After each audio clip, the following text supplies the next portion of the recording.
ఉమ్మడి ఆదిలాబాద్ జిల్లాలో పులుల సంచారం పెరుగుతోంది. మహారాష్ట్ర నుండి కవ్వాల్ అభయారణ్యంలోకి పులులు సంచరిస్తూ తిరిగి వెళ్లిపోతున్నాయి. ఇవి శాశ్వతంగా కవ్వాల్ అభయారణ్యంలో ఉండిపోయే విధంగా ప్రత్యేక చర్యలు తీసుకుంటోంది అటవీశాఖ. కోర్ ఏరియాలోని గ్రామాల తరలింపును ముమ్మరం చేసింది. ఇప్పటికే 2 గ్రామాల ప్రజలను తరలించారు. మరో 3 ఊర్లు ఖాళీ చేయించడంపై ఫోకస్ పెట్టారు ఫారెస్ట్ ఆఫీసర్లు. రాష్ట్రంలో పులుల సంరక్షణకు చర్యలు చేపట్టింది అటవీశాఖ. మహారాష్ట్ర అడవుల్లో నుంచి ఉమ్మడి ఆదిలాబాద్ జిల్లా కవ్వాల్ అభయారణ్యంలోకి వచ్చి వెళ్తున్న పులులు శాశ్వత ఆవాసం ఏర్పాటు చేసుకుని ఉండిపోయేలా చర్యలు తీసుకుంటున్నారు ఫారెస్ట్ ఆఫీసర్లు. కవ్వాల్ నుంచి తాడోబా టైగర్ జోన్ వరకు ప్రత్యేక కారిడార్ ఏర్పాటుకు ప్రణాళికలు రూపొందించారు. కవ్వాల్ తాడోబా అడవుల మధ్య కంటిన్యూటీ లేకపోవడం, ఈ రెండింటి మధ్యలో పంట పొలాలు, గ్రామాలు ఉండటంతో పులుల ఆవాసానికి ఆటంకంగా మారుతున్నట్లు గుర్తించారు అధికారులు. ఇప్పటికే కాగజ్ నగర్ టైగర్ కారిడార్ ఏర్పాటు చేసినప్పటికీ పులులు అక్కడికి పెద్దగా రావడం లేదు.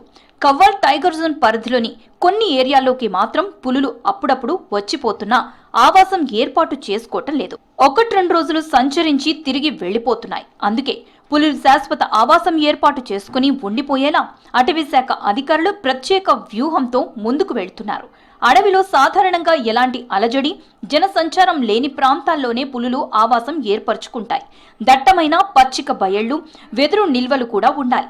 అలాగే సంచారానికి అనుకూలంగా ఉండటంతో పాటు సమృద్ధిగా ఆహారం దొరికే ప్రాంతాల్లోనే పులులు ఆవాసం ఏర్పాటు చేసుకుని నివసిస్తాయని అధికారులు చెప్తున్నారు. కవ్వాల్ టైగర్ జోన్లో పులులు ఆవాసం ఏర్పాటు చేసుకునేందుకు వీలుగా కోర్ ఏరియాలోని గ్రామాలను ఖాళీ చేయిస్తున్నారు అధికారులు. కవ్వాల్లో కోర్ ఏరియా 892.23 చదరపు కిలోమీటర్లు, బఫర్ ఏరియా 1123.21 చదరపు కిలోమీటర్లు విస్తీర్ణంలో ఉంది. కోర్ ఏరియాలో 42 గ్రామాలు ఉండగా ఆ గ్రామాలన్నీ ఖాళీ చేయించాలని భావిస్తున్నారు. ఈ విషయంపై అక్కడి ప్రజలకు అధికారులు అవగాహన కల్పించి పునరావాసం ఏర్పాట్లు కూడా చేస్తున్నారు. ఇప్పటికే రాంపూర్, మైసంపేట గ్రామాలను ఖాళీ చేయించారు అధికారులు. వారిని నిర్మల్ జిల్లాలోని కడెం సమీపంలో డబుల్ బెడ్రూమ్ ఇళ్లకు తరలించారు. అక్కడ అన్ని సౌకర్యాలు కల్పించారు. అక్కడికి కాకుండా తాము ఇష్టపడిన వేరే చోటికే వెళ్తే గనక కుటుంబానికి 10 లక్షల రూపాయల చొప్పున అందజేశారు. ప్రస్తుతం మల్యాల్, అల్లీనగర్, దుంగపల్లి గ్రామాలను కూడా ఖాళీ చేయించేందుకు అధికారులు సిద్ధమయ్యారు. వీరిని మంచిర్యాల జిల్లాలోని ముల్కలకు తరలించేలా ఏర్పాటు చేస్తున్నారు. ఇప్పటికే ఈ 3 గ్రామాల ప్రజలను గత సెప్టెంబర్లో ముల్కల గ్రామానికి వెళ్లి చూపించారు. గ్రామంలో వారికి కల్పించే సౌకర్యాలను వివరించారు. ఖాళీ చేసేందుకు గ్రామస్తులు ఒప్పుకోవడంతో తరలించేందుకు ఏర్పాట్లు చేస్తున్నారు. కవ్వాల్ అభయారణ్యం మొత్తం 1.21 లక్షల హెక్టార్లలో విస్తరించి ఉంది. మంచిర్యాల, జన్నారం, చెన్నూరు, బెల్లంపల్లి, ఆసిఫాబాద్, కాగజ్ నగర్, ఖానాపూర్, ఉట్నూర్ తదితర ప్రాంతాల వరకు టైగర్ జోన్ ఉంది. సిర్పూర్ కాగజ్ నగర్ టైగర్ కారిడార్ ఏర్పాటు చేసినా అక్కడ ఎలాంటి చర్యలు చేపట్టలేదు. టైగర్స్ ఉండేలా అనువైన వసతులు కల్పించలేదు. కాగజ్ నగర్ టైగర్ జోన్ కు 130 కిలోమీటర్ల దూరంలో తాడోబా, 230 కిలోమీటర్ల దూరంలో తిప్పేశ్వర్, కడంబా టైగర్ జోన్లు ఉంటాయి.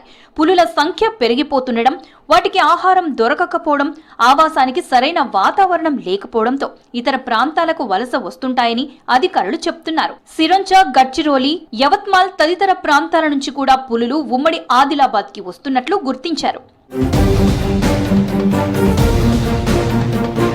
ప్రస్తుతం ఉమ్మడి ఆదిలాబాద్ జిల్లాలో 4 పులులు సంచరిస్తున్నాయి. అవి తాడోబా, కడంబా, తిప్పేశ్వరం టైగర్ రిజర్వ్ ఫారెస్ట్ నుంచి రాకపోకలు సాగిస్తున్నాయి. నిర్మల్, ఆదిలాబాద్ మధ్య అటవీ ప్రాంతంలో 2, సిర్పూర్, కాగజ్ నగర్ సమీపంలో మరో 2 పులులు తిరుగుతున్నాయి. టైగర్ షెల్టర్ ఏర్పాటు చేసుకోవాలంటే 60 నుంచి 100 చదరపు కిలోమీటర్ల పరిధిలో వాటికి ఎలాంటి డిస్టర్బెన్స్ ఉండకూడదని, చుట్టూ గ్రాస్ ల్యాండ్ ఉండటంతో పాటు ఆహారం బాగా దొరికే ప్రదేశాల్లోనే అవి నివసిస్తాయని చెప్తున్నారు అటవీశాఖ అధికారులు.